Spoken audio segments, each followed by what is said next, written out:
நடிகனுக்கு ரொம்ப பிடிச்சா 3 வருடம் தொண்டையில விட்டு விசில் அடிக்கலாம், நாட கொடுக்க முடியாது. என்ன பயமா இருக்கா? மனுஷனுக்கு சிக்ஸ்த் சென்ஸ் ஒண்ணு இருக்கு. அது ஒண்ணு மாதிரி லுச்சாங்களுக்கும் எப்போவாது வேலை செய்யணும். இப்ப தெரியுது.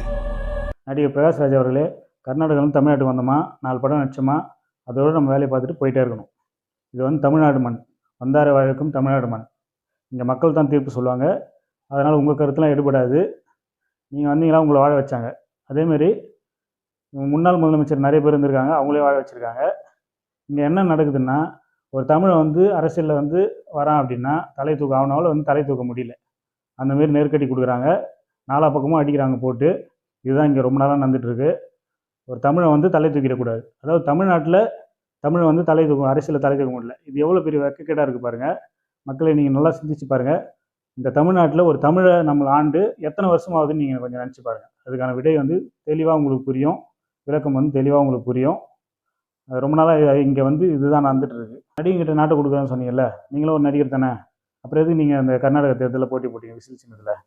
நீங்கள் ஆதரிக்கிற கட்சியோட எதிர்கால முதல் வேட்பாளர் யார்? செக்கு வைத்த செம்மலா இல்லை விவசாயியா? அவரும் ஒரு நடிகர் தானே, முன்னாள் நடிகர் தானே அவரும். அதேமாதிரி வந்து கமலஹாசன் வரும்போதோ ரஜினி வரேன்னு சொல்லும்போதோ நீங்கள் இந்த கருத்தை வந்து தெரிவிக்கல. ஏன் தெரிவிக்கல அப்படின்னா, அவங்களுக்கு அந்த அந்த அந்த அளவுக்கு கூட்டம் கூடல, மக்கள் பேராதரவு கிடைக்கல. அப்படின்னும்போது விஜய்க்கு அந்த அந்த மக்கள் பேராதரவு கிடைக்கிறத பார்க்கும்போது உங்களுக்கு வயிறு எரியுது. நீங்கள் இந்த சத்யராஜ் மேலே ஆளலாம், அதை வந்து உங்களால் வந்து பொறுத்துக்க முடியல. இதுதான் ஒரு நிதர்சனமான உண்மை. நல்லவங்க எல்லாருமே வந்து விஜய் பக்கம் தான் நிற்கிறாங்க. இந்த தீய சக்திகள் இருக்காங்கள்ல, சத்யராஜ், இந்த பிரகாஷ்ராஜ்லாம், இவங்களாம் வந்து ஒரு பக்கம் நின்று இவர் எதிர்த்துட்டு இருக்காங்க.